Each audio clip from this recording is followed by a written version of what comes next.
Երբ 1996 թվականի հունիսի 13-ին Ստեփանակերտի հատուկ պահեստում բացեցին Մոնթե Մելքոնյանի անձնական պայուսակը, նրանք գտան ինչ-որ բան, ինչը երբեք չպետք է գտնվեր այնտեղ։ 3 փաստաթուղթ, կարմիր կնիկներով, որոնք կրում էին դասիչը, ամսաթիվը 1988 թվականի մարտ։ Այդ փաստաթղթերը չէին պատկանում ոչ Հայաստանի, ոչ Ադրբեջանի, ոչ էլ Ռուսաստանի արխիվներին։ Դրանք գրված էին անգլերեն, բայց ստորագրությունները՝ ռուսերեն։ Ով էր այդ փաստաթղթերը տվել Մոնթեին, երիտասարդ ամերիկացի հայ ուսանողին, որը դեռս չէր դարձել լեգենդար հրամանատար։ Ինչու էին այդ փաստաթղթերը թաքցված նրա անձնական իրերի մեջ, ինչու դրանք անհետացան պահեստից ընդամենը 3 օր անց, նախքան պաշտոնական հետաքննությունը։ Ով ուներ իրավունք մտնել այդ պահեստ, ինչ էր թաքցված այդ էջերում, որ դրանք պետք է անհետանային նույնիսկ հերոսի մահից հետո։ Այս փաստաթղթերը կարող էին փոխել ամեն ինչ, ինչ մենք գիտենք Մոնթե Մելքոնյանի իրական դերի մասին համաշխարհային քաղաքականության մեջ։ Մոնթե Մելքոնյանը ծնվել է 1955 թվականին Վիզալիայում, Կալիֆոռնիա, սովորական հայկական ընտանիքում, որը փախել էր Թուրքիայից ցեղասպանությունից հետո։ Նրա հայրը Չարլզ Մելքոնյանը աշխատում էր որպես ագրոնոմ, իսկ մայրը Զաբել դաստիարակում էր 3 երեխաներին՝ Մոնթեին, նրա եղբորը քրոջը։ Ընտանիքը ապրում էր համեստ, բայց երեխաները ստանում էին լավագույն կրթությունը, որը հայրը կարող էր տրամադրել։ Մոնթեն սովորում էր Բերքլիի համալսարանում, ուր ուսումնասիրում էր հնագիտությունը, հին քաղաքակրթությունները, ոչ ոք չէր կարող պատկերացնել, որ այս հանգիստ, խելացի երիտասարդը մի օր կդառնա ազատամարտիկ, որի անունը կհնչի ողջ աշխարհում։ Բայց 1977 թվականին, երբ Մոնթեն ավարտեց համալսարանը, նա ստացավ առաջարկ, որը փոխեց նրա կյանքը ընդմիշտ։ Ով էր այդ մարդը, որը մոտեցավ նրան Բերքլիի գրադարանում առաջարկեց միանալ ինչ-որ կազմակերպության, որը պայքարում էր հայ ժողովրդի իրավունքների համար։ Այդ մարդու անունը երբեք չհայտնվեց պաշտոնական փաստաթղթերում, բայց Մոնթեի մերձավոր ընկերները հիշում են, որ նա խոսում էր մի մարդու մասին, որը ճանաչում էր ամեն ինչ։ 1978 թվականին Մոնթե Մելքոնյանը հայտնվեց Բեյրութում, Լիբանանում, որտեղ միացավ հայ հեղափոխական դաշնակցության ռազմական ստորաբաժանումներին։ Այս քայլը զարմացրեց նրա ընտանիքին, ընկերներին, քանի որ Մոնթեն երբեք չէր խոսել քաղաքականության մասին, չէր ցուցաբերել հետաքրքրություն զենքի կամ ռազմական գործողությունների նկատմամբ։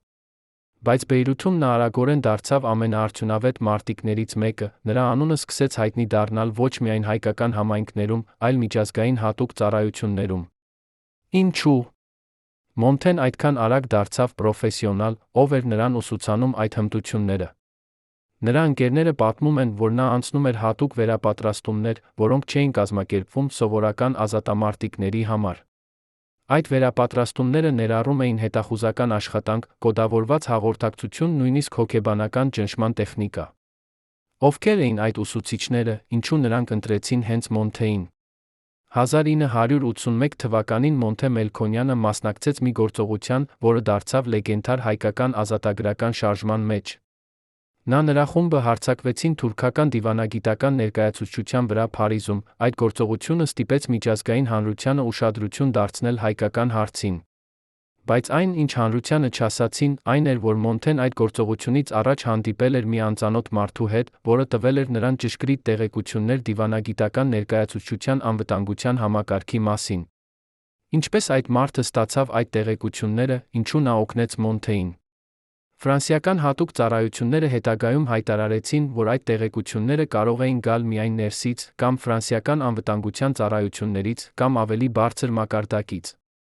Մոնթեն երբեք չբացահայտեց իր աղբյուրը, բայց նրա անձնական նոթերում, որոնք գտնվեցին տարիներ անց, կար մի նախադասություն՝ նրանք ուզում են, որ մենք հաջողենք, բայց ոչ շատ։ Փարիզյան գործողությունից հետո Մոնթե Մելքոնյանը դարձավ միջազգային հետախուզական ծառայությունների թիրախ։ Ֆրանսիական, թուրքական, նույնիսկ ամերիկյան ծառայությունները սկսեցին հետել նրա քայլերին, նրա անունը հայտնվեց մի քանի գաղտնի ցուցակներում։ Բայց ամենազարմանալին այն էր, որ Մոնթեն շարունակում էր ազատ շարժվել Եվրոպայում, Մերձավոր Արևելքում, նույնիսկ Միացյալ Նահանգներում։ Ինչպես նա խուսափում էր ձերբակալությունից, ով էր նրան օգնում։ Նրա ընկերներից մեկը, որը խոսեց անանուն պայմանով, պատմեց, որ Մոնթեն ունեցել էր պաշտպանություն բարձր մակարդակից, որ նրան երբեք չէին ձերբակալի, քանի դեռ նա չանցնի կարմիր գիծը։ Ինչ էր այդ կարմիր գիծը, ով էր սահմանել այն։ Այս հարցերը մնացին անպատասխան, բայց փաստն այն է, որ Մոնթեն շարունակեց իր գործունեությունը առանց լուրջ խոչընդոտների, մինչ 1985 թվականը։ 1985 թվականին Մոնթե Մելքոնյանը ձերբակալվեց Փարիզում, դատապարտվեց 6 տարի բանտարկության։ Այս ձերբակալությունը եկավ անսպասելի, քանի որ Մոնթեն այդ ժամանակ չէր մասնակցում ոչ մի ակտիվ գործողության, ապրում էր համեստ կյանքով Փարիզի արվարձաններից մեկում։ Ինչու հենց այդ պահին նրան ձերբակալեցին, ով տվեց հրաման նրա ձերբակալության համար։ Ֆրանսիական իրավապահները պնդում էին, որ նրանք գործում էին միջազգային օրենքի համաձայն, բայց Մոնթեի պաշտպանները հայտնաբերեցին, որ ձերբակալության օրթերը ստորագրվել էր ոչ թե ֆրանսիական դատավորի, այլ անհայտ պաշտոնյայի կողմից։ Ով էր այդ պաշտոնյան, ինչու նրա ստորագրությունը ուներ այնքան ուժ։ Մոնթեի ընտանիքը փորձեց բողոքարկել դատավճիռը, բայց նրանց ասացին, որ գործը փակ է, վերանայման ենթակա չէ։ Բանտում Մոնթե Մելքոնյանը չդադարեցրեց իր կրթությունը։ Նա սովորեց ֆրանսերեն, իսպաներեն, արաբերեն, կարդաց հարյուրավոր գրքեր, նույնիսկ սկսեց գրել իր հուշերը։ Բայց ամենահետաքրքիրը այն էր, որ նա ստանում էր կանոնավոր այցելություններ մարդկանցից, որոնք չէին նրա ընտանիքի անդամներ, ոչ էլ իրավաբանական ներկայացուցիչներ։ Այդ այցելուները գրանցված էին որպես միջազգային մարդասիրական կազմակերպությունների ներկայացուցիչներ, բայց բանտի պահակները հիշում են, որ նրանք խոսում էին Մոնթեի հետ ոչ թե ֆրանսերեն, այլ անգլերեն, ռուսերեն։ Ովքեր էին այդ մարդիկը, ինչու նրանք այցելում էին Մոնթեին բանտում։ Նրանցից մեկը, ըստ պահակների, ներկայացել էր որպես Կարմիր խաչի ներկայացուցիչ, բայց երբ Կարմիր խաչը հետագայում հարցաքննեցին, նրանք հայտարարեցին, որ երբեք չեն ուղարկել ոչ մի ներկայացուցիչ Մոնթե Մելքոնյանի մոտ։ 1991 թվականին, երբ Խորհրդային Միությունը փլուզվում էր, Մոնթե Մելքոնյանը ազատվեց բանտից 3 տարի շուտ, քան նրա դատավճիռը նախատեսում էր։ Այս վաղաժամ ազատումը եկավ անսպասելի, ֆրանսիական իշխանությունները երբեք չբացատրեցին, թե ինչու նրանք որոշեցին ազատել Մոնթեին հենց այդ պահին։ Բայց ավելի հետաքրքիրն այն էր, որ Մոնթեն ազատվելուց հետո անմիջապես ստացավ ամերիկյան վիզա, թռավ Լոս Անջելես, որտեղ հանդիպեց իր ընտանիքի հետ։ Ինչպես նա ստացավ վիզա այդքան արագ, երբ նա դատապարտված էր ահաբեկչության համար։ Ամերիկյան դեսպանատունը պնդում էր, որ Մոնթեն մաքրվել է բոլոր մեղադրանքներից, բայց ոչ մի պաշտոնական փաստաթուղթ չկար, որը հաստատում էր այդ մաքրումը։ Ով օգնեց Մոնթեին ստանալ այդ վիզան, ինչու ամերիկյան իշխանությունները փակեցին աչքերը նրա անցյալի վրա։ Լոս Անջելեսում Մոնթե Մելքոնյանը մնաց միայն 2 շաբաթ։ Այդ ժամանակ նա հանդիպեց իր ընտանիքի հետ, բայց նա ուներ մի քանի գաղտնի հանդիպումներ, որոնց մասին նա երբեք չխոսեց։ Նրա եղբայրը հիշում է, որ Մոնթեն ստացավ մի քանի հեռախոսազանգեր, որոնց ժամանակ նա դուրս էր գալիս սենյակից, խոսում էր ցածր ձայնով։ Ով էր զանգահարում Մոնթեին, ինչ էին նրանք քննարկում։ 2 շաբաթ անց Մոնթեն հայտարարեց, որ ինքը մեկնում է Հայաստան, որ նա պատրաստվում է միանալ Արցախյան պատերազմին։ Այս որոշումը ցնցեց նրա ընտանիքին, քանի որ Հայաստանը այդ ժամանակ գտնվում էր խորը ճգնաժամի մեջ, պատերազմը դեռ չէր սկսվել պաշտոնապես։ Ինչպես Մոնթեն իմացավ, որ պատերազմը սկսվելու է, ով էր նրան տեղեկացրել այդ մասին։ 1991 թվականի դեկտեմբերին Մոնթե Մելքոնյանը ժամանեց Երևան։ Նա չուներ պաշտոնական հրավեր, չուներ ռազմական կարգավիճակ, նույնիսկ չէր ճանաչում ոչ մի մարդու Հայաստանի իշխանություններում։ Բայց երբ նա իջավ օդանավակայանից, նրան դիմավորեց մի խումբ մարդիկ, որոնք ներկայացան որպես պաշտպանության նախարարության ներկայացուցիչներ։ Ինչպես նրանք իմացան Մոնթեի ժամանման մասին, ինչու նրանք դիմավորեցին նրան այդպիսի պատվով։ Մոնթեի ընկերներից մեկը, որը ներկա էր այդ դիմավորմանը, հիշում է, որ այդ մարդիկը խոսում էին ռուսերեն, ունեին ռազմական կարգապահություն, որը բնորոշ չէր սովորական հայկական զինվորականներին։ Ովքեր էին իրականում այդ մարդիկը, ինչու նրանք հետաքրքրված էին Մոնթե Մելքոնյանով։ Երևանում Մոնթե Մելքոնյանը սկսեց կազմակերպել կամավորական ջոկատներ, որոնք պետք է մեկնեին Արցախ։ Նա աշխատում էր օրական 18 ժամ, վերապատրաստում էր երիտասարդ կամավորներին, պլանավորում էր ռազմական գործողություններ։ Բայց նրա աշխատանքը չէր սահմանափակվում միայն ռազմական ոլորտով։ Նա հանդիպում էր քաղաքական գործիչների, դիվանագետների, նույնիսկ օտարերկրյա լրագրողների հետ։ Ինչու Մոնթեն, որը պարզապես կամավոր էր, ուներ այդքան լայն կապեր, ով էր նրան ներկայացնում այդ մարդկանց։ Նրա մերձավոր ընկերներից մեկը պատմում է, որ Մոնթեն ստանում էր կանոնավոր հեռախոսազանգեր մի համարից, որը սկսվում էր 810 կոդով, Ռուսաստանի միջազգային կոդը։ Ով էր զանգահարում Մոնթեին Ռուսաստանից, ինչ էին նրանք քննարկում։ 1992 թվականի փետրվարին Մոնթե Մելքոնյանը առաջին անգամ մեկնեց Արցախ իր ջոկատի հետ։ Այդ առաջին ճանապարհորդությունը դարձավ լեգենդար, քանի որ Մոնթեն նրա մարտիկները կարողացան ազատագրել մի քանի գյուղեր, որոնք գտնվում էին ադրբեջանական վերահսկողության տակ։ Բայց ավելի հետաքրքիրն այն էր, որ Մոնթեն օգտագործում էր մարտավարություն, որը չէր սովորեցվում ոչ խորհրդային բանակում, ոչ էլ հայկական ազատամարտիկների ուսումնական ճամբարներում։ Նրա մարտավարությունը հիշեցնում էր ժամանակակից հատուկ ուժերի գործողությունները, արագ հարձակումներ, գիշերային ռեյդեր, հոգեբանական ճնշում թշնամու վրա։ Որտեղից Մոնթեն սովորեց այդ մարտավարությունը, ով էր նրան ուսուցանում։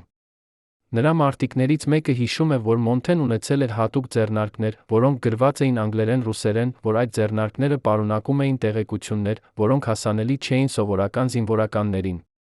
Մոնթե Մելքոնյանի առաջին հաջողություններից հետո նրա անունը սկսեց տարածվել ամբողջ Արցախում, Հայաստանում։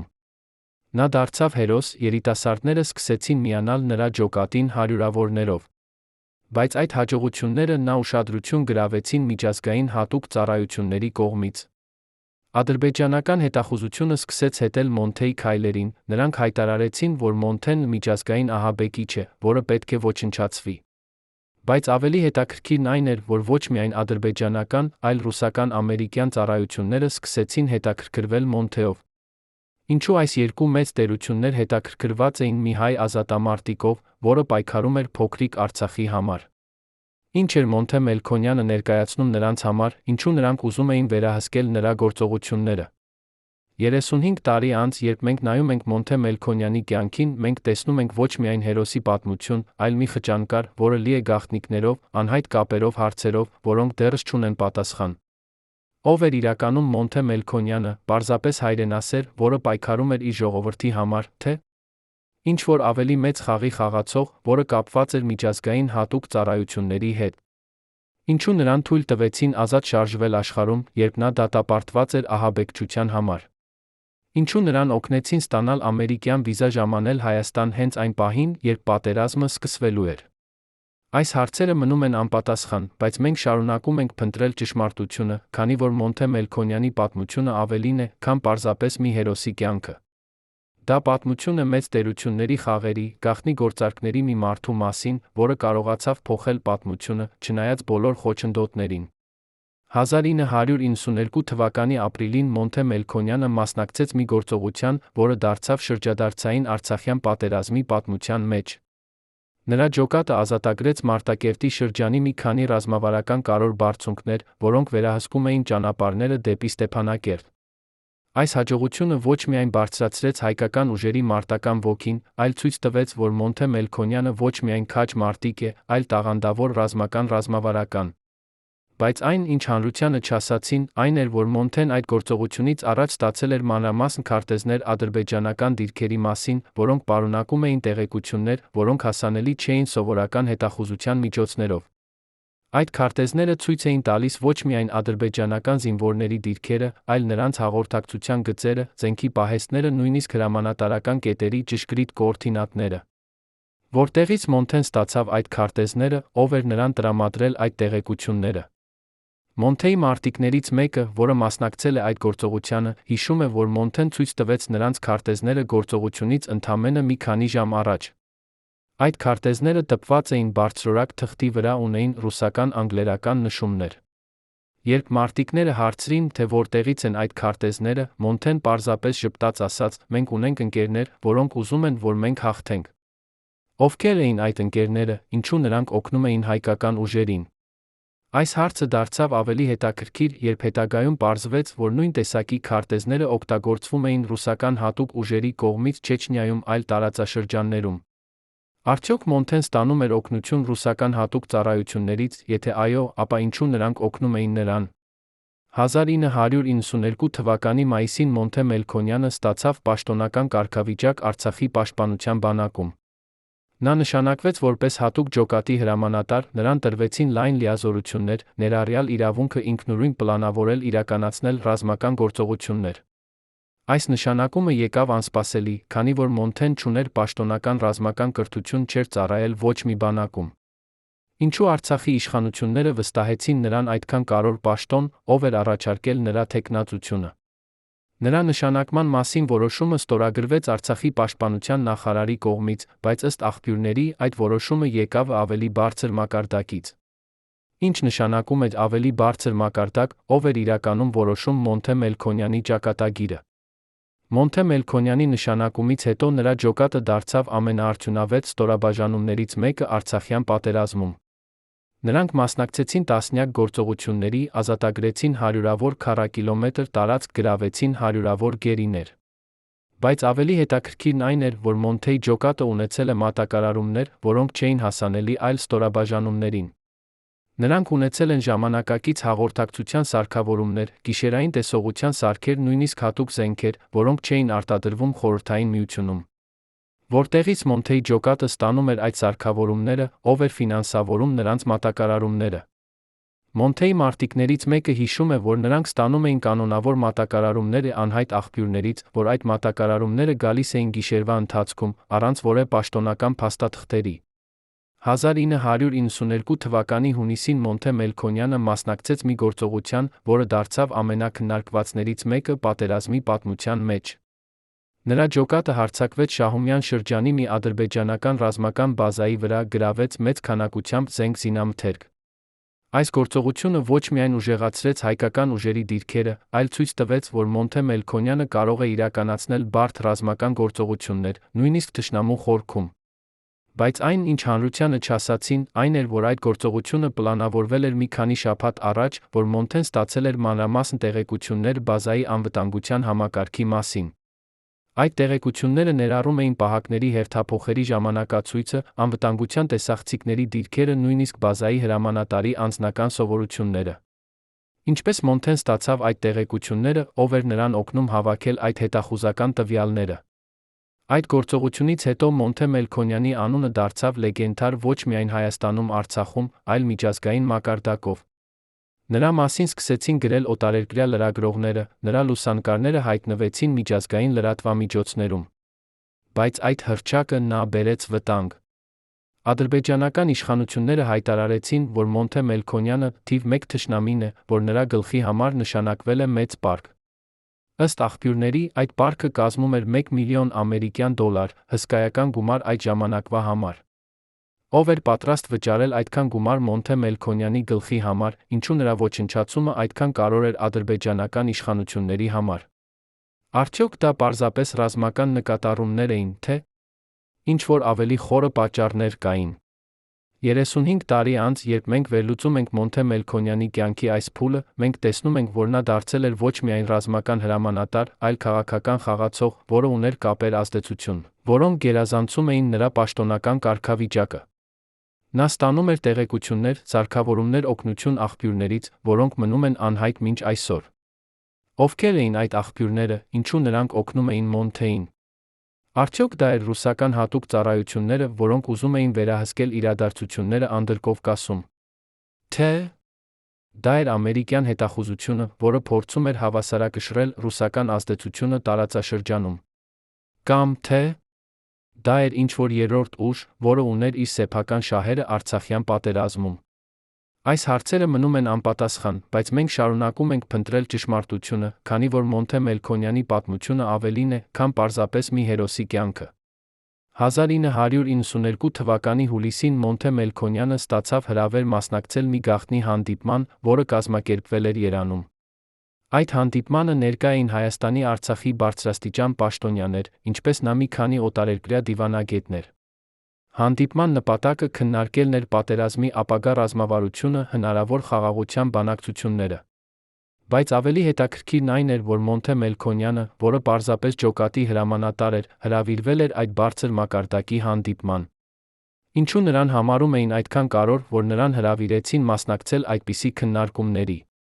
Ովքեր էին այդ օտարերկրյա դիվանագետները, ինչու նրանք ուզում էին հանդիպել Մոնթե Մելքոնյանի հետ։ Այդ հանդիպման մասնակիցներից մեկը, որը խոսեց անանուն պայմանով, պատմեց, որ Մոնթեն այդ հանդիպման ժամանակ ներկայացրեց մի պլան, որը կարող էր փոխել պատերազմի ընթացքը։ Այդ պլանը ներառում էր մի շարք համակարգված գործողություններ, որոնք պետք է իրականացվեին հաջորդ մի քանի ամիսների ընթացքում։ Բայց ավելի հետաքրքիրն այն էր, որ Մոնթեի պլանը հիմնված էր տեղեկությունների վրա, որոնք չէին հասանելի հայկական հետախուզությանը։ Նա խոսեց ադրբեջանական բանակի ներքին խնդիրների մասին, նրանց մատակարարման գծերի թույլ կետերի մասին, նույնիսկ քաղաքական անկայունության մասին Բաքվում։ Որտեղից Մոնթեն ստացավ այդ տեղեկությունները, ով էր նրան տրամադրել այդ հետախուզական տվյալները։ Արդյոք նա ուներ սեփական հետախուզական ցանց, թե՞ նա ստանում էր տեղեկություններ արտաքին աղբյուրներից։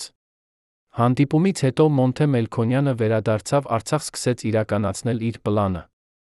Հաջորդ մի քանի շաբաթների ընթացքում նրա ջոկատը իրականացրեց մի շարք հաջող գործողություններ, որոնք ուժեղացրեցին հայկական ուժերի դիրքերը, թուլացրեցին ադրբեջանական բանակի մարտական ոգին։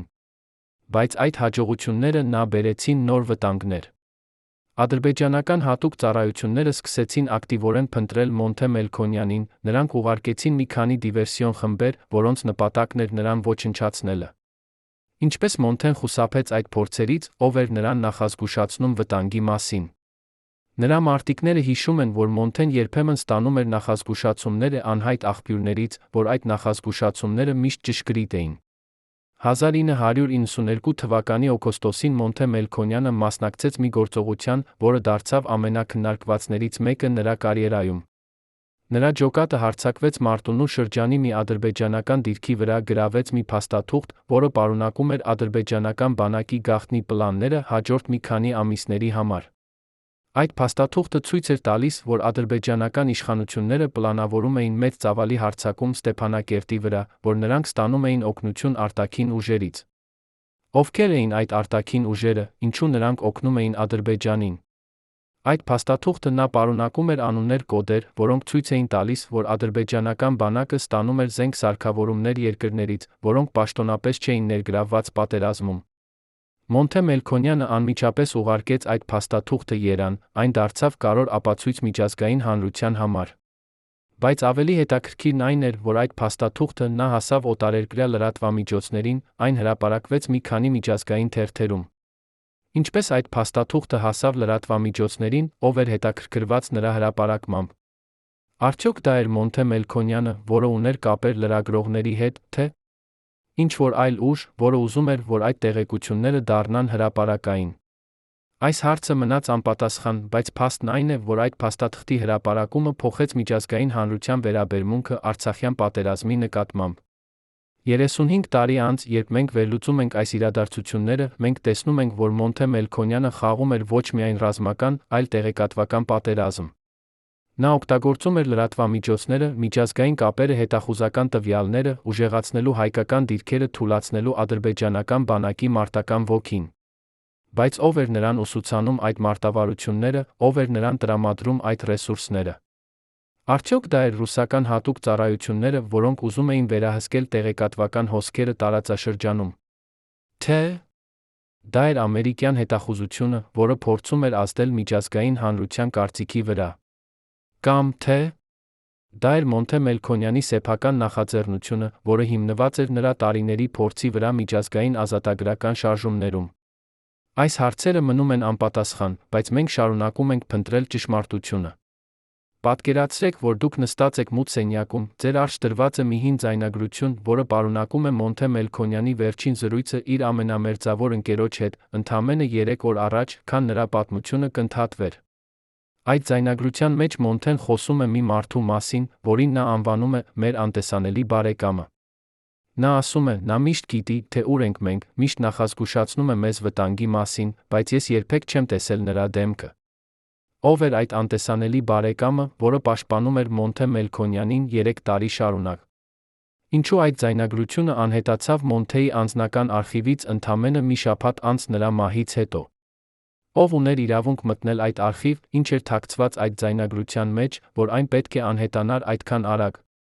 Այսօր, 35 տարի անց, մենք խոսում ենք այն մարդու հետ, որը լսել է այդ ձայնագրությունը, նրա պատմածը կփոխի ամեն ինչ, ինչ դուք կարծում էիք, որ գիտեք Մոնթե Մելքոնյանի իրական պաշտպանիչների մասին։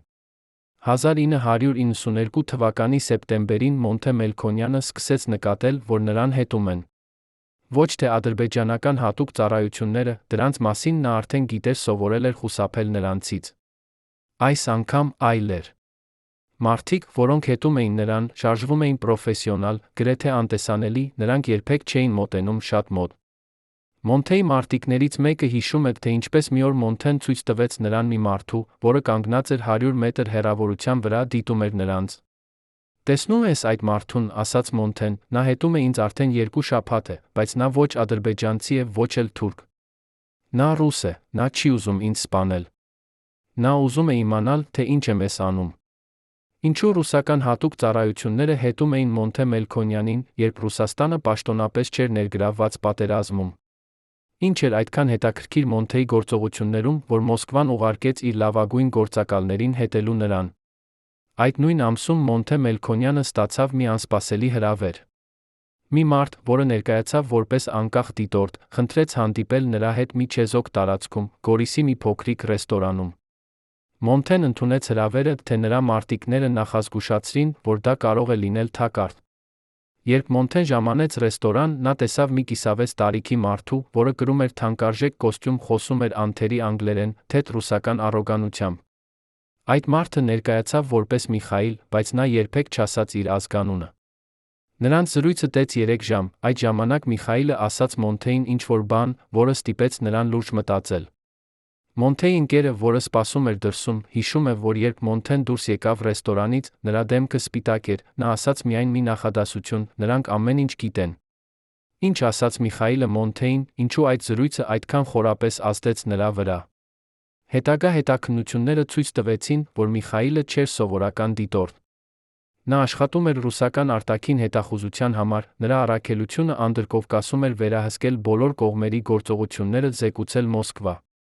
Բայց ավելի հետաքրքիրն այն էր, որ Միխայիլը ոչ միայն հետում էր Մոնթեին, այլ պաշտպանում էր նրան։ Ըստ աղբյուրների, Միխայիլը մի քանի անգամ նախազգուշացրել էր Մոնթեին ադրբեջանական դիվերսիոն խմբերի մասին, նույնիսկ տրամադրել էր տեղեկություններ, որոնք օգնեցին Մոնթեին խուսափել մի քանի թակարդներից։ Ինչու ռուսական հետախուզությունը պաշտպանում էր հայ ազատամարտիկին, ինչ էր Մոսկվան ակնկալում դրանից։ Արդյոք Ռուսաստանը ուներ սեփական շահերը Արցախյան պատերազմում, արդյոք Մոնթե Մելքոնյանը դարձել էր այդ շահերի մի մասը։ 1992 թվականի հոկտեմբերին Մոնթե Մելքոնյանը մասնակցեց մի գործողության, որը դարձավ շրջադարձային նրա կարիերայում։ Նրա ջոկատը ազատագրեց Լաչինի միջանցքի մի մասը, որը կապում էր Հայաստանը Արցախի հետ։ Այս հաջողությունը ոչ միայն ապահովեց հայկական ուժերի մատակարարման գծերը, այլ ցույց տվեց, որ Մոնթե Մելքոնյանը կարող է պլանավորել իրականացնել ռազմավարական կարողության գործողություններ։ Բայց այն, ինչ հանրությանը չասացին, այն էր, որ այդ գործողությունը հնարավոր դարձավ միայն շնորհիվ տեղեկությունների, որոնք Մոնթեն ստացավ Միխայիլից։ Այդ տեղեկությունները ներառում էին ադրբեջանական զորքերի տեղաշարժերի ճշգրիտ ժամանակացույցը, նրանց թույլ կետերը, նույնիսկ եղանակային պայմանները, որոնք կարող էին ազդել գործողության վրա։ Ինչու ռուսական հետախուզությունը տրամադրում էր այդպիսի արժեքավոր տեղեկություններ Մոնթեին, ինչ էր Մոսկվան ակնկալում դրա դիմաց։ Լաչինի ազատագրումից հետո Մոնթե Մելքոնյանի անունը դարձավ հայտնի ամբողջ աշխարհում։ Միջազգային լրատվամիջոցները սկսեցին գրել նրա մասին, նրա լուսանկարները հայտնվեցին առաջատար թերթերի առաջին էջերում։ Բայց այդ հռչակը նա բերեց նոր ուշադրություն ոչ միայն ադրբեջանական, այլ հատուկ ծառայություններից։ Ամերիկյան կենտրոնական հետախուզական վարչությունը սկսեց հետաքրքրվել Մոնթե Մելքոնյանով, նրանք ուղարկեցին իրենց գործակալներին Անդրկովկաս, հավաքելու տեղեկություններ նրա մասին։ Ինչու ամերիկյան հետախուզությունը հետաքրքրված էր մի հայ ազատամարտիկով, որը պայքարում էր փոքրիկ Արցախի համար։ Արդյոք Վաշինգտոնը տեսնում էր Մոնթեին որպես հնարավոր դաշնակից, թե որպես վտանգ իրենց շահերի համար տարածաշրջանում։ Մոնթեի մարտիկներից մեկը հիշում է, որ 1992 թվականի նոյեմբերին նրանց ճամբարը այցելեց մի ամերիկացի լրագրող, որը ներկայացավ որպես անկախ թղթակից։ Այդ լրագրողը խոսեց Մոնթեի հետ մի քանի ժամ, տվեց հարցազրույց, նկարեց նրան իր մարտիկների հետ։ Բայց մարտիկները նկատեցին, որ այդ լրագրողը հարցեր էր տալիս, որոնք ավելի շատ հիշեցնում էին հետախուզական հարցաքննություն, քան սովորական հարցազրույց։ Նա հետաքրքրվում էր Մոնթեի կապերով, նրա մատակարարման աղբյուրներով, նույնիսկ նրա անձնական հավատքներով։ Երբ Մոնթեն հետագայում փորձեց գտնել այդ հարցազրույցը հրապարակված լրատվամիջոցներում, նա ոչինչ չգտավ։ Այդ հարցազրույցը երբեք չհրապարակվեց, այդ լրագրողը երբեք չվերադարձավ։ Ով էր իրականում այդ մարդը, ինչու նա հետաքրքրված էր Մոնթե Մելքոնյանով։ 1992 թվականի դեկտեմբերին Մոնթե Մելքոնյանը ստացավ մի նամակ, որը փոխեց նրա վերաբերմունքը միջազգային հատուկ ծառայությունների նկատմամբ։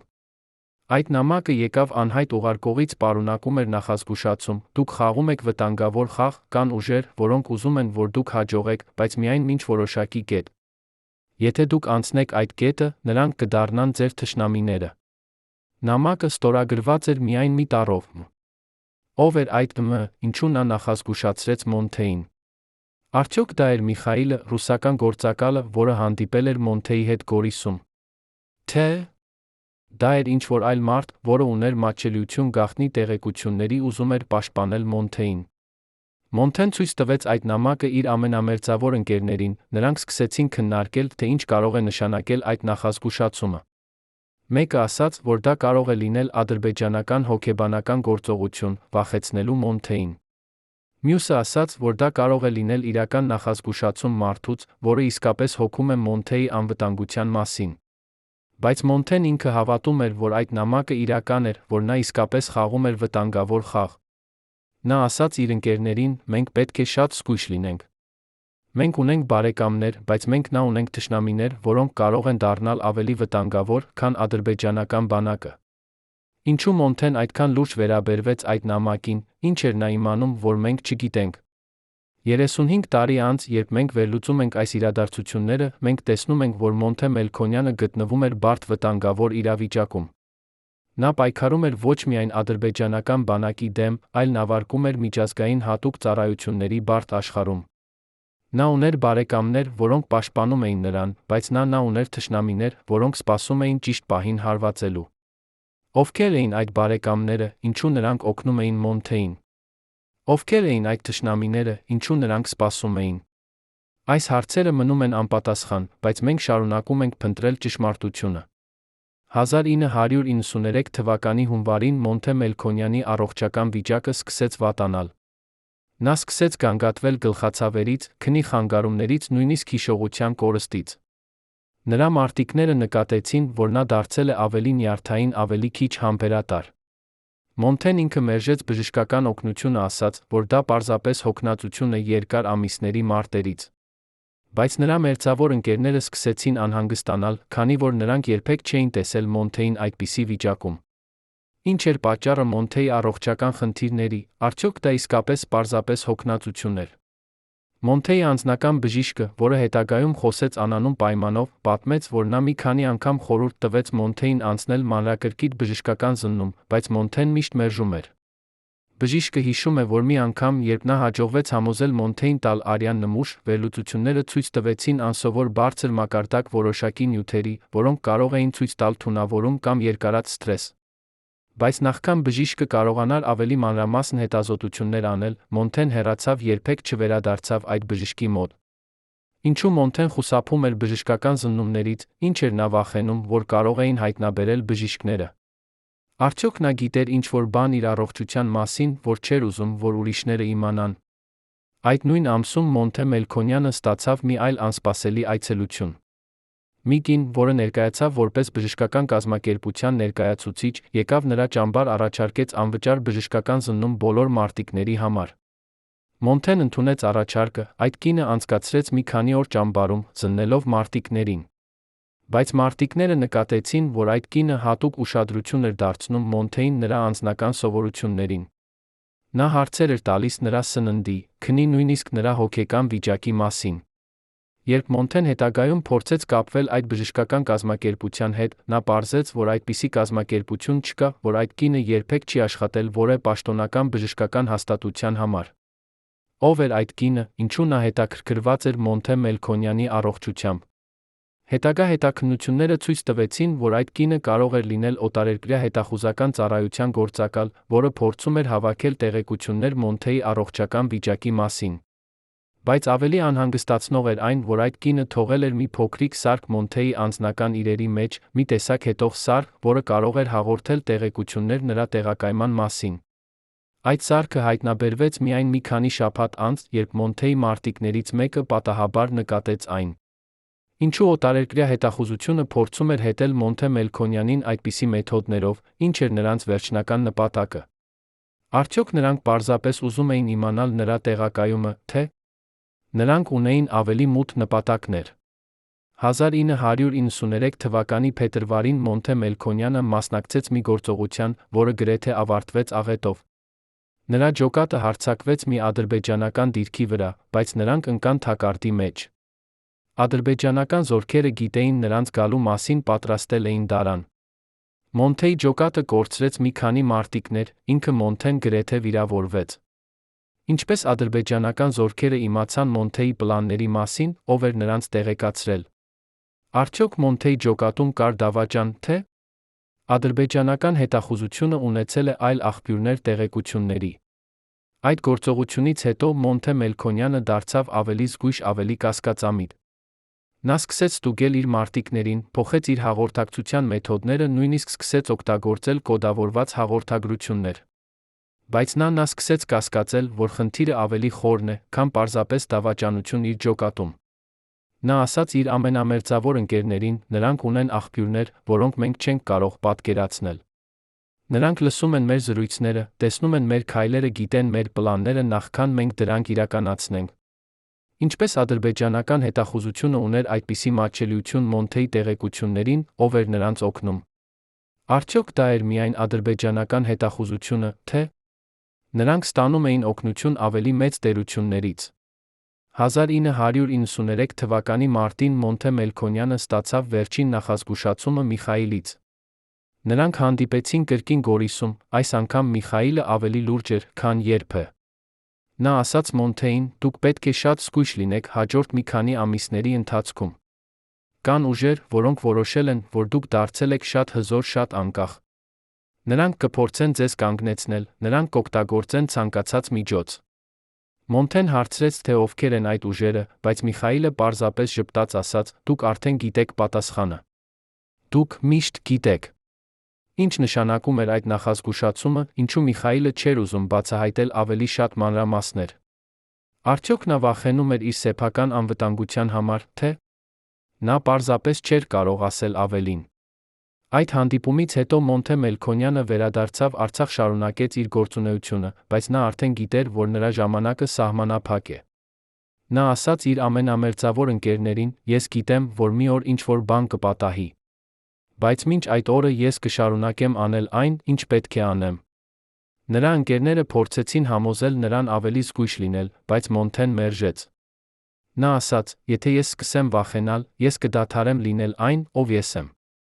Ես ընտրել եմ այս ճանապարհը, ես կգնամ այն մինչ վերջ։ Ինչու Մոնթեն այդքան վստահ էր իր ճակատագրի մասին, ինչ էր նա իմանում, որ մենք չգիտենք։ 35 տարի անց, երբ մենք նայում ենք այս իրադարձություններին, մենք տեսնում ենք, որ Մոնթե Մելքոնյանը գիտեր ավելին, քան նա երբևէ ասել է։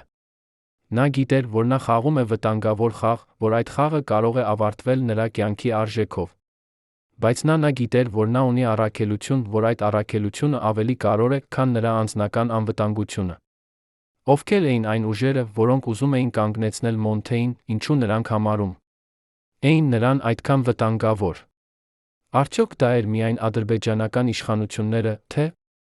կային ավելի մեծ տերություններ, որոնք վախենում էին Մոնթե Մելքոնյանի ազդեցությունից։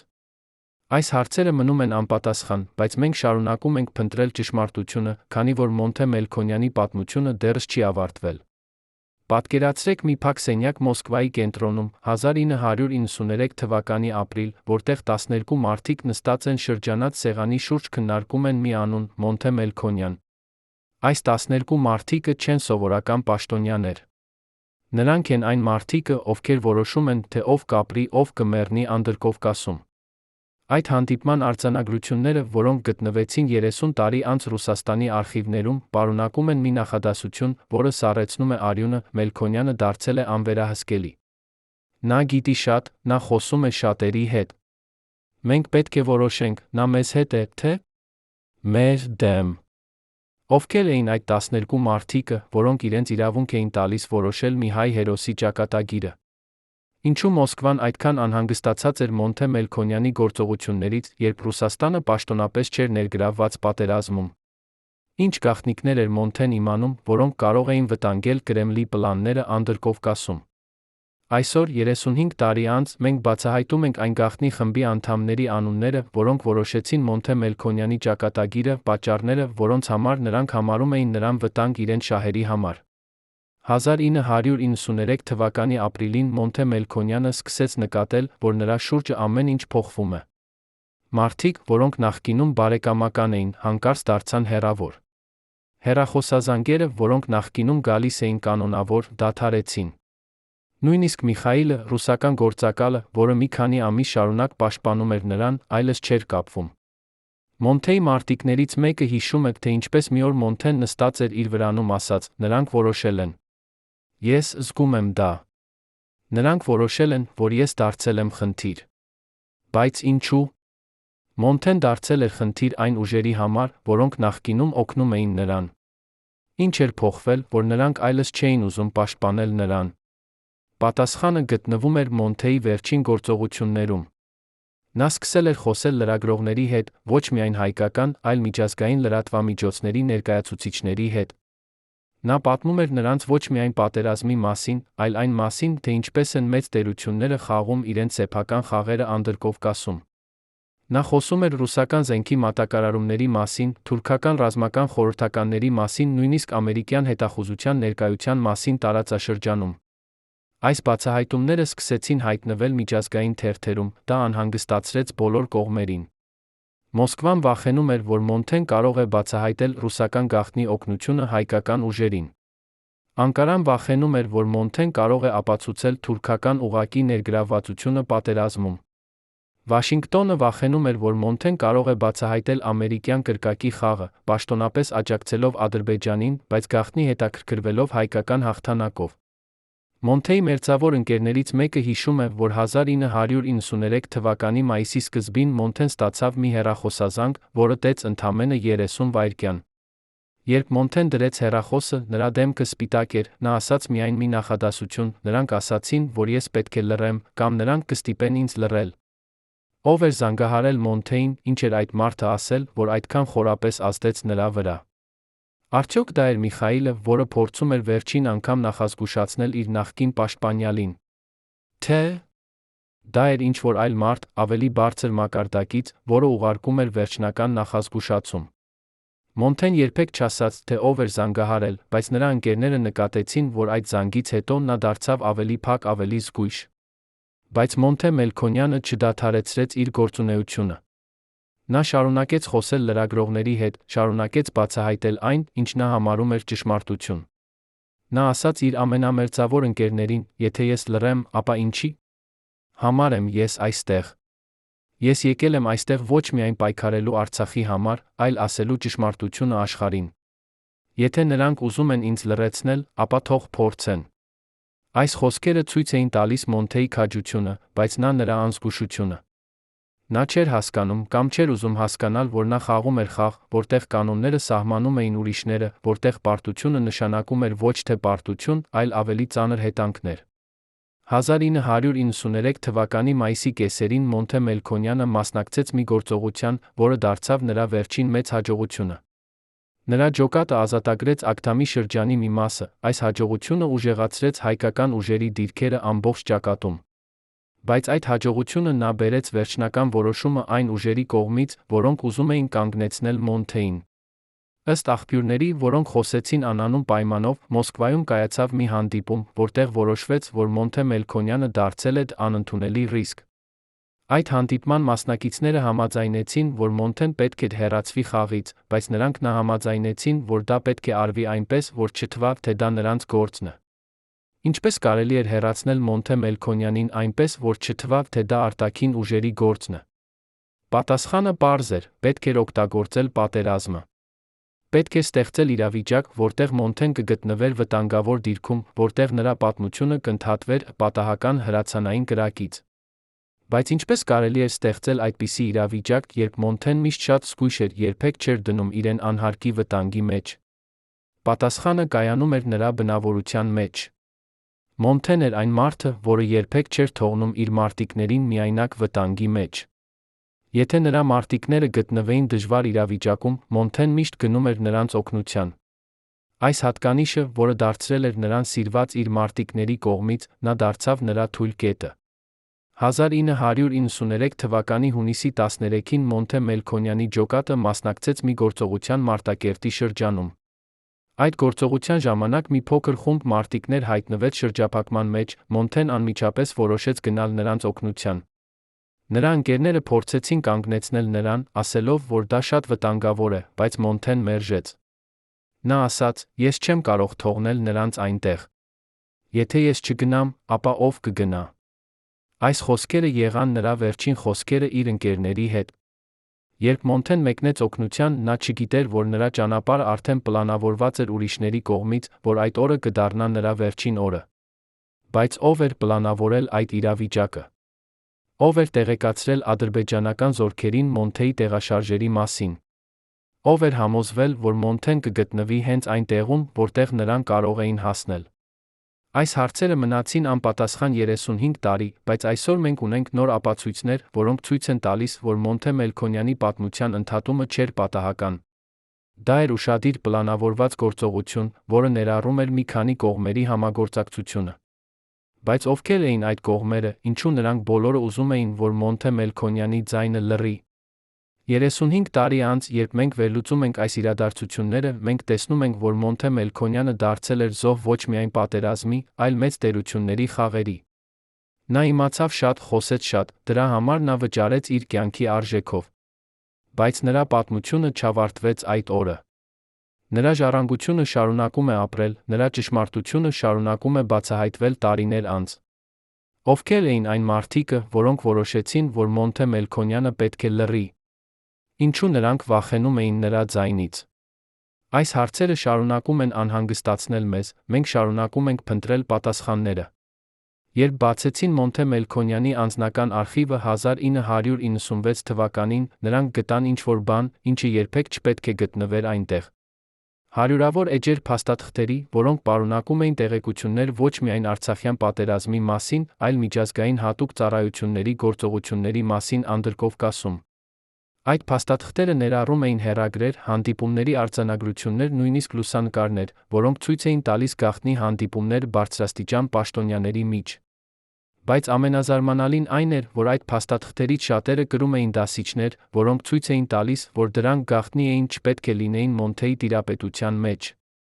Որտեղից Մոնթեն ստացավ այդ փաստաթղթերը, ինչու նա պահում էր դրանք իր անձնական արխիվում։ Արդյոք նա պլանավորում էր օգտագործել դրանք ինչ-որ նպատակով, թե՞ նա պարզապես հավաքում էր ապացույցներ այն ամենի մասին, ինչ նա տեսել էր, լսել էր։ Այդ փաստաթղթերի մեջ կար մի հատուկ թղթապանակ, որը կրում էր վերնագիրը «Գաղտնի համաձայնություններ»։ Այդ թղթապանակը պարունակում էր տեղեկություններ գաղտնի հանդիպումների մասին, որոնք տեղի էին ունեցել 1991-1992 թվականներին։ Այդ հանդիպումներին մասնակցել էին ռուսական, թուրքական, նույնիսկ ամերիկյան պաշտոնյաներ, նրանք քննարկել էին Անդրկովկասի ապագան։ Ըստ այդ փաստաթղթերի, այդ պաշտոնյաները համաձայնել էին, որ Արցախյան պատերազմը պետք է շարունակվի որոշակի ժամանակ, բայց ոչ շատ երկար։ Նրանք համաձայնել էին, որ հայկական ուժերը պետք է ունենան որոշակի հաջողություններ, բայց ոչ ամբողջական հաղթանակ։ Նրանք համաձայնել էին, որ պատերազմը պետք է ավարտվի բանակցություններով, որոնք կթողնեն բոլոր կողմերին որոշակի ազդեցություն տարածաշրջանում։ Բայց ամենակարևորը, նրանք համաձայնել էին, որ ոչ մի կողմ չպետք է դառնա շատ ուժեղ, որ ոչ մի առաջնորդ չպետք է դառնա շատ անկախ։ Այս բացահայտումները ցնցեցին բոլորին, ովքեր կարդացին այդ փաստաթղթերը։ Եթե այդ տեղեկությունները ճշմարիտ էին, ապա դա նշանակում էր, որ Արցախյան պատերազմը չէր միայն հայերի ադրբեջանցիների միջ պատերազմ։ Դա էր մեծ տերությունների խաղ, որտեղ հայերը ադրբեջանցիները պարզապես խաղաքարեր էին։ Բայց ինչու Մոնթե Մելքոնյանը ուներ այդ փաստաթղթերը։ Ով էր տվել դրանք նրան, ինչու։ Արդյոք դա էր Միխայիլը, ռուսական գործակալը, որը փորձում էր նախազգուշացնել Մոնթեին այն մասին, թե ինչ իրականում կատարվում է։ Թե դա էր ինչ-որ այլ մարդ, որը ուներ մատչելիություն այդ գաղտնի տեղեկությունների, ուզում էր, որ Մոնթեն իմանա ճշմարտությունը։ Բայց ամենազարմանալին այն էր, որ այդ փաստաթղթերից շատերը անհետացան արխիվից ընդամենը մի քանի օր անց, երբ դրանք հայտնաբերվեցին։ Ով ուներ իրավունք մտնել այդ արխիվ, վերցնել այդ փաստաթղթերը։ Ինչու այդ փաստաթղթերը այդքան կարևոր էին, որ դրանք պետք է անհետանային նույնիսկ Մոնթեի մահից 3 տարի անց։ Այս հարցերը մնացին անպատասխան, բայց մի բան հստակ էր, այդ փաստաթղթերը պարունակում էին տեղեկություններ, որոնք կարող էին փոխել ամեն ինչ, ինչ մենք գիտենք Արցախյան պատերազմի իրական բնույթի մասին։ Այսօր, 35 տարի անց, մենք փորձում ենք վերականգնել այդ փաստաթղթերը, բացահայտել այն ճշմարտությունը, որը թաքցվել է այդքան երկար։ 1993 թվականի մայիսին Մոնթե Մելքոնյանը սկսեց գրել իր հուշերը։ Նա գիտեր, որ նրա ժամանակը սահմանափակ է, նա ուզում էր թողնել ինչ-որ բան, որը կպատմի ճշմարտությունը հետագա սերունդներին։ Այդ հուշերը նա գրում էր ամեն գիշեր, երբ նրա մարտիկները քնած էին, նա թաքցնում էր դրանք իր անձնական իրերի մեջ։ Բայց այն, ինչ նա գրում էր այդ հուշերում, չէր պարզապես պատերազմի պատմություն։ Դա էր բացահայտում այն ամենի մասին, ինչ նա տեսել էր, լսել էր իր կյանքի վերջին 3 տարիների ընթացքում։ Նա գրում էր գաղտնի հանդիպումների մասին, անհայտ մարդկանց մասին, որոնք օգնում էին նրան, այն ուժերի մասին, որոնք փորձում էին վերահսկել պատերազմի ընթացքը։ Այդ հուշերի մի մասը գտնվեց Մոնթեի անձնական իրերի մեջ նրա մահից հետո, բայց մեծ մասը անհետացավ։ Ով վերցրեց այդ հուշերը, ինչու։ Արդյոք դրանք պարունակում էին տեղեկություններ, որոնք կարող էին վտանգել որոշակի մարդկանց կամ կազմակերպությունների։ Թե դրանք պարզապես անհետացան, որովհետև ինչ-որ մեկը չէր ուզում, որ ճշմարտությունը բացահայտվի։ Մոնթեի ընտանիքը տարիներ շարունակ փորձեց գտնել այդ հուշերի մնացած մասը, բայց նրանք երբեք չհաջողվեցին։ Այսօր, 35 տարի անց, մենք դեռս փնտրում ենք այդ հուշերը, քանի որ մենք հավատում ենք, որ դրանք կարող են պատասխանել շատ հարցերի, որոնք դեռս մնում են անպատասխան։ Մոնթե Մելքոնյանի հուշերի այն մասում, որը գտնվեց, կար մի հատված, որը հատկապես հետաքրքիր է։ Այդ հատվածում Մոնթեն գրում է. «Ես հասկացա, որ ես խաղում եմ խաղ, որտեղ կանոնները սահմանում են ուրիշները։ Ես հասկացա, որ ես ունեմ բարեկամներ, բայց նրանք բարեկամներ են միայն այնքան ժամանակ, քանի դեռ ես օգտակար եմ նրանց համար։ Երբ ես դադարեմ լինել օգտակար, նրանք կդառնան իմ թշնամիները։ Բայց ես չեմ կարող դադարեցնել այն, ինչ ես անում եմ, քանի որ ես հավատում եմ, որ ես անում եմ ճիշտ բանը»։ Այս խոսքերը ցույց են տալիս, որ Մոնթեն լիովին գիտակցում էր իր իրավիճակը, բայց նա ընտրեց շարունակել իր ճանապարհը, չնայած վտանգներին։ 35 տարի անց, երբ մենք կարդում ենք այս խոսքերը, մենք զգում ենք Մոնթե Մելքոնյանի քաջությունը, բայց նրա միայնությունը։ Նա էր մի մարդ, որը գտնվում էր մեծ ուժերի խաղի մեջ, որը փորձում էր պահպանել իր անկախությունը, իր ճշմարտությունը։ Բայց այդ անկախությունը, այդ ճշմարտությունը դարձան նրա վերջին թույլ կետերը։ Նրանք, ովքեր ուզում էին վերահսկել նրան, չկարողացան դա անել, դրա համար նրանք որոշեցին հեռացնել նրան։ Բայց Մոնթե Մելքոնյանի ժառանգությունը շարունակում է ապրել, նրա ճշմարտությունը շարունակում է բացահայտվել տարիներ անց։ 1996 թվականին, երբ Հայաստանի պաշտպանության նախարարությունը որոշեց բացել Մոնթե Մելքոնյանի անձնական արխիվը հանրությանը, նրանք հայտնաբերեցին մի փաստաթուղթ, որը փոխեց ամեն ինչ։ Այդ փաստաթուղթը էր մի նամակ, որը գրված էր Մոնթեի ձեռքով, ուղղված էր ապագա սերունդներին։ Այդ նամակում Մոնթեն գրում է. «Եթե դուք կարդում եք այս նամակը, ապա դա նշանակում է, որ իմ պատմությունն արդեն ավարտվել է։ Բայց ես ուզում եմ, որ դուք իմանաք ճշմարտությունը։ Ես պայքարեցի ոչ միայն Արցախի համար, այլ ճշմարտության համար։ Ես տեսա, թե ինչպես են մեծ տերությունները խաղում իրենց խաղերը մեր հողի վրա։ Ես տեսա, թե ինչպես են նրանք օգտագործում մեզ իրենց նպատակների համար։ Բայց ես տեսա, թե ինչպես են մեր մարդիկը պայքարում իրենց ազատության համար, դա տվեց ինձ ուժ շարունակելու»։ Այս նամակը հրապարակվեց 1996 թվականին, այն ստիպեց շատերին վերամտածել Մոնթե Մելքոնյանի իրական դերի մասին Արցախյան պատերազմում։ Նա չէր պարզապես ռազմական հրամանատար։ Նա էր մի մարդ, որը փորձում էր բացահայտել ճշմարտությունը, պայքարել ոչ միայն զենքով, այլ խոսքով։ Բայց այդ պայքարը արժեց նրան իր կյանքը։ Ովքեր էին այն մարդիկը, որոնք վախենում էին Մոնթե Մելքոնյանի ճշմարտությունից։ Ինչու նրանք որոշեցին, որ նա պետք է լռի։ Այս հարցերը շարունակում են անհանգստացնել մեզ, մենք շարունակում ենք փնտրել պատասխանները։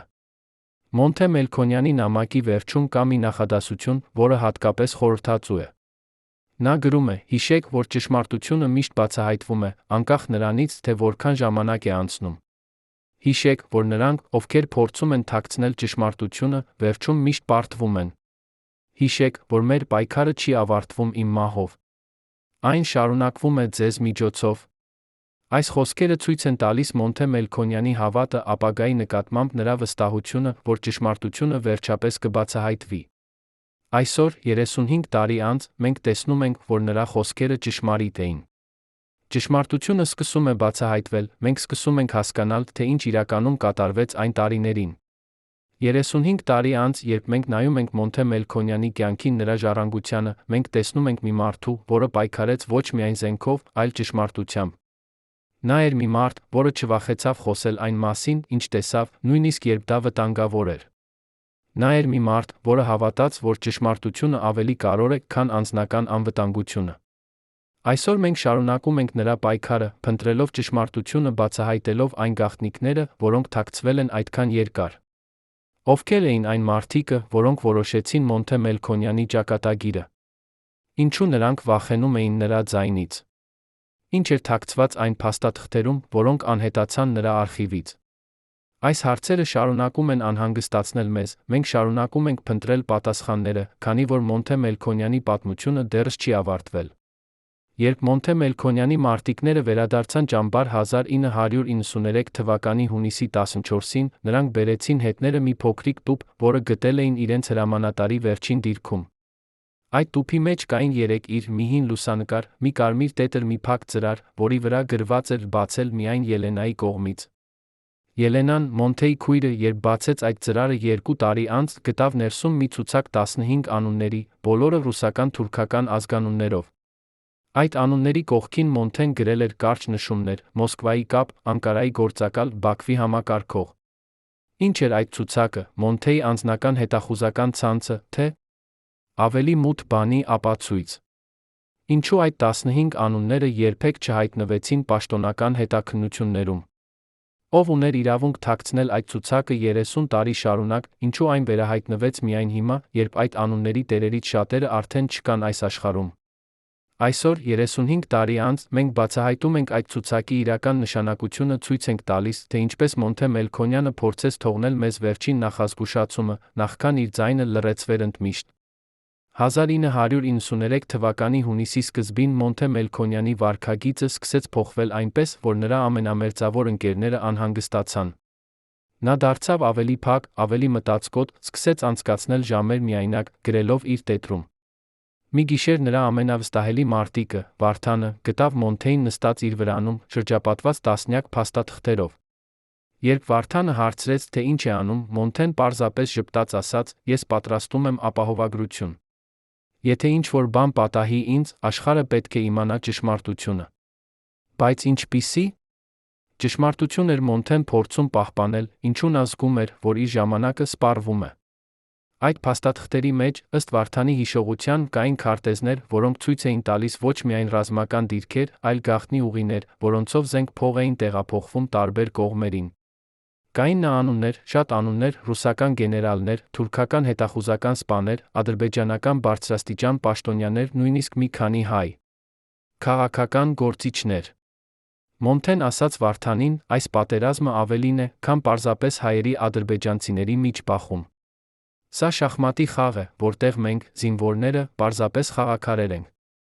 Բայց ես հավաքել եմ բավական ապացույցներ, որպեսզի ցույց տամ, թե ով է իրականում շարժում այդ խաղաքարերը։ Ինչու Մոնթեն այդքան վստահ էր, որ նրան ինչ-որ բան կպատահի, ինչու նա չփորձեց հեռանալ վտանգից։ Պատասխանը գտնվում էր նրա բնավորության մեջ։ Մոնթե Մելքոնյանը երբեք չէր եղել այն մարդը, որը փախչում է վտանգից։ Նա հավատում էր, որ եթե նա սկսի վախենալ, ապա նա կդադարի լինել այն, ով նա է։ Բայց ավելի կարևորը, նա հավատում էր, որ նրա առաքելությունը դեռ չի ավարտվել։ Նա ուզում էր ապահովել, որ նույնիսկ եթե նրան ինչ-որ բան պատահի, ճշմարտությունը կբացահայտվի։ Դրա համար էլ նա պատրաստում էր իր ապահովագրությունը, այդ փաստաթղթերը, որոնք պետք է հասնեին ճիշտ մարդկանց ձեռքը։ Բայց արդյոք այդ փաստաթղթերը իսկապես հասան ճիշտ մարդկանց, թե՞ դրանք ընկան այն մարդկանց ձեռքը, ովքեր ուզում էին թաքցնել ճշմարտությունը։ 1993 թվականի հունիսի 12-ին Մոնթե Մելքոնյանը ստացավ վերջին հեռախոսազանգը Միխայիլից։ Այդ զրույցը տեց ընդամենը 2 րոպե, բայց այն բավական էր, որպեսզի Մոնթեն հասկանա, որ վերջը մոտ է։ Միխայիլը ասաց նրան. «Ես այլևս չեմ կարող քեզ պաշտպանել։ Որոշումը կայացվել է բարձր մակարդակում, ես ոչինչ չեմ կարող անել»։ Խնդրում եմ, եղիր զգույշ հաջորդ մի քանի օրերի ընթացքում։ Երբ Մոնթեն դրեց հեռախոսը, նա նստեց իր վրանում երկար ժամանակ լռեց։ Հետո նա կանչեց Վարդանին, տվեց նրան մի փոքրիկ տուփ, այն նույն տուփը, որը հետագայում կգտնվեր նրա վերջին դիրքում։ Նա ասաց. «Եթե ինձ ինչ-որ բան պատահի, տուր սա իմ քրոջը։ Ոչ ոքի ուրիշին։ Միայն Ելենային»։ Վարդանը փորձեց հարցնել, թե ինչու Մոնթեն այդպես է խոսում, բայց Մոնթեն պարզապես ժպտաց, ասաց. «Մենք բոլորս գիտենք, որ այս պատերազմում ոչ ոք անմահ չէ։ Ես պարզապես ուզում եմ ապահովել, որ եթե ինչ-որ բան պատահի, իմ պատմությունը չմնա անավարտ»։ Այս խոսքերը ցույց էին տալիս, որ Մոնթեն արդեն գիտեր իր ճակատագիրը, բայց նա ընդունել էր այն։ Նա ընտրել էր մնալ, շարունակել իր առաքելությունը, նույնիսկ գիտենալով, որ դա կարող է արժանալ նրան իր կյանքը։ Բայց ինչու նա այդքան վստահ էր, որ նրան ինչ-որ բան կպատահի հենց այդ օրերին։ Արդյոք Միխայիլը տվել էր նրան ավելի կոնկրետ տեղեկություններ, թե՞ Մոնթեն պարզապես զգում էր, որ թակարդը փակվում է նրա շուրջը։ 1993 թվականի հունիսի 13-ին առավոտյան Մոնթե Մելքոնյանը արթնացավ շատ վաղ։ Նրա մարտիկները հիշում են, որ նա այդ առավոտ տարօրինակ հանգիստ էր։ Նա նախաճաշեց իր մարտիկների հետ, խոսեց նրանց հետ իրենց ընտանիքների մասին, նույնիսկ պատմեց մի քանի կատակներ։ Բայց երբ եկավ լուրը, որ մի փոքր խումբ մարտիկներ հայտնվել է շրջափակման մեջ Մարտակերտի շրջանում, Մոնթեի դեմքը փոխվեց։ Նա անմիջապես որոշեց գնալ նրանց օգնության, չնայած իր ընկերների բողոքներին։ Վարդանը փորձեց կանգնեցնել նրան, հիշեցնելով նրան Միխայիլի նախազգուշացումը, բայց Մոնթեն մերժեց։ Նա ասաց. «Ես չեմ կարող թողնել իմ մարդկանց այնտեղ։ Եթե ես չգնամ, ապա ինչի համար եմ ես այստեղ»։ Այս որոշումը, որը ծնվեց Մոնթեի անսասան հավատարմությունից իր մարտիկների նկատմամբ, դարձավ նրա վերջին որոշումը։ Երբ նա մեկնեց դեպի շրջափակված խումբը, նա չգիտեր, որ նրա ճանապարհը արդեն պլանավորված էր ուրիշների կողմից։ Ադրբեջանական զորքերը գիտեին նրա գալու մասին, նրանք պատրաստել էին դարան։ Բայց ինչպես նրանք իմացան Մոնթեի պլանների մասին այդքան արագ։ Ով էր տեղեկացրել նրանց, որ Մոնթեն կգա հենց այդ ուղով, հենց այդ ժամին։ Արդյոք դա էր պարզապես ադրբեջանական հետախուզության հաջողությունը, թե՞ ինչ-որ մեկը գիտեր Մոնթեի սովորությունները, օգտագործեց դրանք նրա դեմ։ Երբ Մոնթե Մելքոնյանի մարտիկները հասան այն տեղը, որտեղ նրանց հրամանատարի պատմությունն ընդհատվեց, նրանք գտան նրան պառկած հողի վրա, դեռս բռնած իր զենքը։ Նրա դեմքը հանգիստ էր, գրեթե խաղաղ, կարծես նա գիտեր, որ այս պահը կգա։ Նրա մարտիկները լացին, բայց նրանք նա զարմացան, երբ գտան այդ փոքրիկ տուփը նրա գրպանում, այն նույն տուփը, որը նա տվել էր Վարդանին նախորդ օրը։ Ինչպես այդ տուփը վերադարձավ Մոնթեի մոտ, երբ Վարդանը երդվում էր, որ նա պահել է այն անվտանգ տեղում։ Արդյոք Մոնթեն վերցրել էր այն վերադարձ, թե՞ ինչ-որ մեկը փոխարինել էր տուփի բովանդակությունը։ Այս հարցերը մնացին անպատասխան 35 տարի, բայց այսօր մենք ունենք նոր ապացույցներ, որոնք ցույց են տալիս, որ Մոնթե Մելքոնյանի պատմության ընդհատումը չէր պատահական։ Դա էր ուշադիր պլանավորված գործողություն, որը ներառում էր մի քանի կողմերի համագործակցությունը։ Ռուսական հետախուզությունը, թուրքական գործակալները, ադրբեջանական հատուկ ծառայությունները, բոլորը ունեին իրենց պատճառները ուզելու, որ Մոնթե Մելքոնյանի ձայնը լռի։ Նա իմացել էր շատ, խոսել էր շատ, դրա համար նա վճարեց իր կյանքի արժեքով։ Բայց նրա ժառանգությունը չմեռավ այդ օրը։ Այն շարունակեց ապրել նրա մարտիկների միջոցով, նրա ընտանիքի միջոցով, այն փաստաթղթերի միջոցով, որոնք նա թողեց մեզ։ 35 տարի անց, երբ մենք նայում ենք Մոնթե Մելքոնյանի վերջին օրերին, մենք տեսնում ենք մի մարդու, որը գիտեր իր ճակատագիրը, բայց ընտրեց մնալ հավատարիմ իր սկզբունքներին։ Նա կարող էր փախչել, կարող էր թաքնվել, բայց նա ընտրեց մնալ, պայքարել մինչ վերջ։ Այս քաջությունը դարձրեց նրան լեգենդ, բայց այն նա դարձավ նրա վերջին թույլ կետը։ Ովքեր էին այն մարդիկը, որոնք որոշեցին, որ Մոնթե Մելքոնյանը պետք է լռի։ Ինչու նրանք վախենում էին նրա ճշմարտությունից։ Այս հարցերը շարունակում են անհանգստացնել մեզ, մենք շարունակում ենք փնտրել պատասխանները։ Երբ Ելենա Մելքոնյանը բացեց այն ծրարը, որը նրա եղբայրը թողել էր նրա համար, նա գտավ ներսում ոչ միայն այն 15 անունների ցուցակը, այլ մի նամակ, որը գրված էր Մոնթեի ձեռքով։ Այդ նամակում Մոնթեն գրում է. «Սիրելի Ելենա, եթե դու կարդում ես այս նամակը, ապա դա նշանակում է, որ իմ ճանապարհն ավարտվել է։ Բայց ես ուզում եմ, որ դու իմանաս, որ ես չեմ զղջում ոչ մի իմ որոշման համար։ Ես ընտրեցի այս ճանապարհը, քանի որ ես հավատացի, որ դա ճիշտ բանն է։ Ես տեսա բաներ, որոնք շատերը չեն տեսել, ես իմացա բաներ, որոնք շատերը չեն իմանում։ Այդ ցուցակը, որը դու տեսնում ես, պարունակում է անուններ մարդկանց, ովքեր խաղացին մեծ խաղ մեր հողի վրա։ Նրանցից ոմանք օգնեցին մեզ, բայց միայն այնքան, որքան դա ծառայում էր իրենց շահերին։ Նրանցից ուրիշները աշխատեցին մեր դեմ, բայց թաքնված դիմակների ետում։ Ես ուզում եմ, որ աշխարհը իմանա ճշմարտությունը, բայց ես հասկանում եմ, որ այդ ճշմարտությունը վտանգավոր է շատերի համար։ Այս նամակը ցույց է տալիս, որ Մոնթե Մելքոնյանը լիովին գիտակցում էր իր իրավիճակը, այն վտանգները, որոնք սպառնում էին նրան։ Բայց նա հասկանում էր, որ նրա առաքելությունը ավելին էր, քան պարզապես ռազմական հաղթանակներ։ Նա ուզում էր բացահայտել ճշմարտությունը այն մասին, թե ինչպես են մեծ տերությունները խաղում իրենց խաղերը փոքր ազգերի հողի վրա։ Նա ուզում էր ցույց տալ, որ Արցախյան պատերազմը ավելին էր, քան պարզապես տարածքային վեճ։ Դա էր մի մասը ավելի մեծ խաղի, որտեղ Ռուսաստանը, Թուրքիան, Իրանը, նույնիսկ Միացյալ Նահանգները ունեին իրենց սեփական շահերը, իրենց սեփական պլանները։ Բայց ամենահետաքրքիրը այն էր, որ Մոնթեի նամակում կար մի նախազգուշացում։ Նա գրում է. «Եղիր զգույշ, Ելենա, երբ դու փորձես բացահայտել այս ճշմարտությունը։ Կան ուժեր, որոնք չեն ուզում, որ այս տեղեկությունները դառնան հրապարակային։ Նրանք կփորձեն կանգնեցնել քեզ, ինչպես նրանք փորձեցին կանգնեցնել ինձ։ Բայց մի վախեցիր։ Ճշմարտությունը միշտ գտնում է իր ճանապարհը, անկախ նրանից, թե որքան ժամանակ է անցնում»։ Այս խոսքերը ցույց են տալիս Մոնթեի հավատը ճշմարտության ուժի նկատմամբ, նրա վստահությունը, որ նույնիսկ եթե նրան ինչ-որ բան պատահի, նրա պատմությունը կշարունակվի։ Ելենա Մելքոնյանը փորձեց հրապարակել այդ ցուցակը նամակը 1995 թվականին, բայց նա բախվեց ուժեղ դիմադրության։ Հայաստանի իշխանությունները խնդրեցին նրան չհրապարակել այդ տեղեկությունները, ասելով, որ դա կարող է վնասել երկրի միջազգային հարաբերություններին։ Ռուսական դեսպանատունը նույնպես կապվեց նրա հետ, խորհուրդ տվեց նրան լինել ավելի զգույշ։ Նույնիսկ մի քանի անհայտ մարդիկ սկսեցին հետել նրան, նախազգուշացնել նրան հեռախոսով։ Ելենան վախեցավ ոչ իր համար, այլ իր ընտանիքի համար, նա որոշեց թաքցնել այդ փաստաթղթերը 30 տարի շարունակ։ Միայն հիմա, երբ շատ այդ անունների տերերը արդեն չկան, նա համարձակվեց բացահայտել այդ ճշմարտությունը։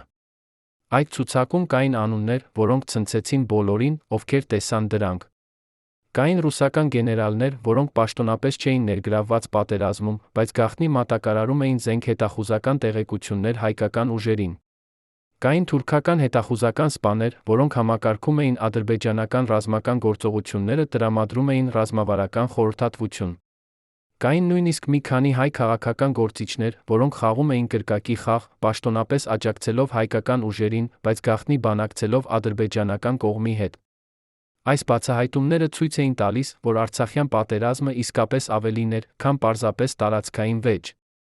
Դա էր բարդ խաղ, որտեղ բոլոր կողմերը ունեին իրենց սեփական շահերը, իրենց սեփական գաղտնի պլանները։ 35 տարի անց, երբ մենք նայում ենք այս ցուցակին, Մոնթեի նամակին, մենք հասկանում ենք, որ նա փորձեց թողնել մեզ ավելին, քան պարզապես հերոսական պատմություն։ Նա փորձեց թողնել մեզ ճշմարտությունը, այն ճշմարտությունը, որը շատերը ուզում էին թաքցնել։ Նա փորձեց ցույց տալ մեզ, որ պատերազմները ոչ միայն ռազմական գործողություններ են, այլ քաղաքական խաղեր, որտեղ սովորական մարդիկը հաճախ դառնում են զոհեր մեծ տերությունների շահերի։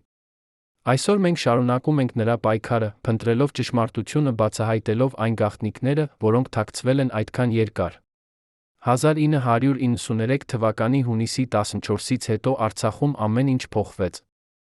Մոնթե Մելքոնյանի պատմության ընդհատումը ստիպեց նրա մարտիկներին վերագնահատել իրենց դիրքը, հասկանալ, որ նրանք պայքարում են ոչ միայն ադրբեջանական բանակի դեմ, այլ ավելի մեծ ուժերի դեմ, որոնք ուզում էին վերահսկել պատերազմի ընթացքը։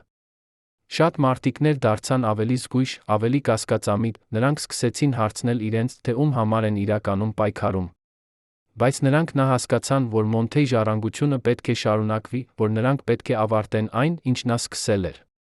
Հաջորդ մի քանի ամիսների ընթացքում հայկական ուժերը շարունակեցին իրենց գործողությունները, ազատագրեցին ավելի շատ տարածքներ։ Բայց նրանք սկսեցին նկատել, որ միջազգային ճնշումը ավելանում է։ Ռուսաստանը, Թուրքիան, Միացյալ Նահանգները սկսեցին ավելի ակտիվորեն միջամտել, պահանջել խաղաղության բանակցություններ։ 1994 թվականին ստորագրվեց Բիշկեկի արձանագրությունը, որը դադարեցրեց ակտիվ ռազմական գործողությունները, բայց չլուծեց հիմնական խնդիրը։ Արցախը մնաց անճանաչված, հակամարտությունը մնաց սառեցված սպասելով իր վերջնական լուծմանը։ Բայց ամենակարևորը այն էր, որ Մոնթե Մելքոնյանի ժառանգությունը շարունակեց ապրել։ Նրա անունը դարձավ խորհրդանիշ հայ ազատագրական շարժման համար, նրա պատմությունը սկսեց ներշնչել նոր սերունդներին։ Երիտասարդները սկսեցին ուսումնասիրել նրա կյանքը, կարդալ նրա գրածները, փորձել հասկանալ նրա տեսլականը։ Բայց նրանք նա սկսեցին հարցնել այն հարցերը, որոնք Մոնթեն ինքը տվել էր իր վերջին օրերին, ով է իրականում վերահսկում մեր ճակատագիրը, ինչպես մենք կարող ենք դառնալ իսկապես անկախ։ Այսօր, 35 տարի անց, մենք տեսնում ենք, որ Մոնթե Մելքոնյանի հարցերը դեռս արդիական են։ Արցախը դեռս անճանաչված է, հակամարտությունը դեռս չի լուծվել, մեծ տերությունները դեռս խաղում են իրենց խաղերը մեր տարածաշրջանում։ Բայց մենք նա տեսնում ենք, որ Մոնթեի ժառանգությունը շարունակում է ներշնչել մեզ, պայքարել ճշմարտության համար, պաշտպանել մեր իրավունքները, երբեք չդադարել հարցնել այն հարցերը, որոնք շատերը ուզում են, որ մենք չհարցնենք։ Մոնթե Մելքոնյանի պատմությունը ավարտվեց 1993 թվականի հունիսի 13-ին, բայց նրա ազդեցությունը շարունակվում է մինչ այսօր։ Նա թողեց մեզ ոչ միայն հերոսական գործերի ժառանգություն, այլ հարցերի ժառանգություն, հարցեր, որոնք մենք պետք է շարունակենք տալ, եթե ուզում ենք իսկապես հասկանալ մեր անցյալը, կերտել մեր ապագան։ Ովքեր էին այն մարդիկը, որոնք որոշեցին Մոնթեի ճակատագիրը։ Ինչու նրանք վախենում էին նրա ճշմարտությունից։ Ինչ էր թաքցված այն փաստաթղթերում, որոնք անհետացան նրա արխիվից։ Այս հարցերը շարունակում են անհանգստացնել մեզ, մենք շարունակում ենք փնտրել պատասխանները, քանի որ Մոնթե Մելքոնյանի պատմությունը դեռս չի ավարտվել։ 35 տարի անց Արցախը կրեց ողբերգական պարտություն 1999 թվականին, հազարավոր հայեր ստիպված եղան լքել իրենց տները։ Այն տարածքները, որոնց համար Մոնթե Մելքոնյանը նրա մարտիկները պայքարել էին, կորան մի քանի շաբաթում։ Շատերը սկսեցին հարցնել, արդյոք այդ բոլոր զոհերը իմաստ ունեին, արդյոք այդ բոլոր պայքարը չէր ապարդյուն։ Բայց եթե մենք ավելի խորը նայենք, մենք կտեսնենք, որ Մոնթե Մելքոնյանի պայքարը երբեք չէր միայն տարածքների մասին։ Դա էր պայքար ճշմարտության համար, պայքար արժանապատվության համար, պայքար այն իրավունքի համար, ապրել ազատ անկախ։ Այսօր Ելենա Մելքոնյանը շարունակում է պահպանել իր եղբոր ժառանգությունը, պայքարել, որպեսզի նրա ճշմարտությունը բացահայտվի։ Միխայիլը, ռուսական գործակալը, որը պաշտպանում էր Մոնթեին, անհետացավ 1994 թվականին, ոչ ոք չգիտի, թե ուր է նա այժմ։ Վարդանը, Մոնթեի ամենավստահելի մարտիկը, դարձավ պատմաբան, նվիրեց իր կյանքը Արցախյան պատերազմի իրական պատմության ուսումնասիրությանը։ Այն 15 մարդիկը, որոնց անունները Մոնթեն գրել էր իր ցուցակում, մեծամասամբ հեռացան քաղաքական ասպարեզից կամ անհետացան անհայտ հանգամանքներում։ Արցախը կորավ որպես տարածք, բայց Արցախի գաղափարը, ազատության ինքնորոշման գաղափարը, շարունակում է ապրել հայ ժողովրդի սրտերում։ Բայց մի հարց մնում է անպատասխան, արդյոք Մոնթե Մելքոնյանը իսկապես էր պարզապես հայրենասեր, որը պայքարում էր իր ժողովրդի համար, թե նա էր ինչ-որ ավելի մեծ խաղի մասնակից, որը մենք դեռս լիովին չենք հասկանում։ Արդյոք այն փաստաթղթերը, որոնք նա հավաքել էր, իսկապես ապացուցում էին մեծ տերությունների գաղտնի համաձայնությունները, թե դրանք էին միայն նրա անձնական տեսակետը իրադարձությունների վրա։ Արդյոք նրա պատմության ընդհատումը իսկապես էր պլանավորված գործողություն, թե պարզապես ողբերգական պատահականություն պատերազմի մեջ։ Այս հարցերը մնում են բաց, թերս դրանք երբեք չեն ստանա վերջնական պատասխան։ Բայց թերս դա էլ Մոնթե Մելքոնյանի իրական ժառանգությունը, ոչ թե պատասխաններ, այլ հարցեր, որոնք ստիպում են մեզ մտածել, վերլուծել, երբեք չդադարել փնտրել ճշմարտությունը։ Հարգելի հեռուստադիտողներ, եթե դուք հետել եք այս ողբերգական պատմությանը մինչ վերջ, գրեք մեկնաբանություններում, թե որ քաղաքից եք դուք։ Մեզ համար կարևոր է իմանալ, թե որտեղ Մոնթե Մելքոնյանը դեռս հիշվում է։ Եվ բաժանորդագրվեք ալիքին, որպեսզի չկորցնեք ճշմարտությունը պատմության կուռքերի մասին։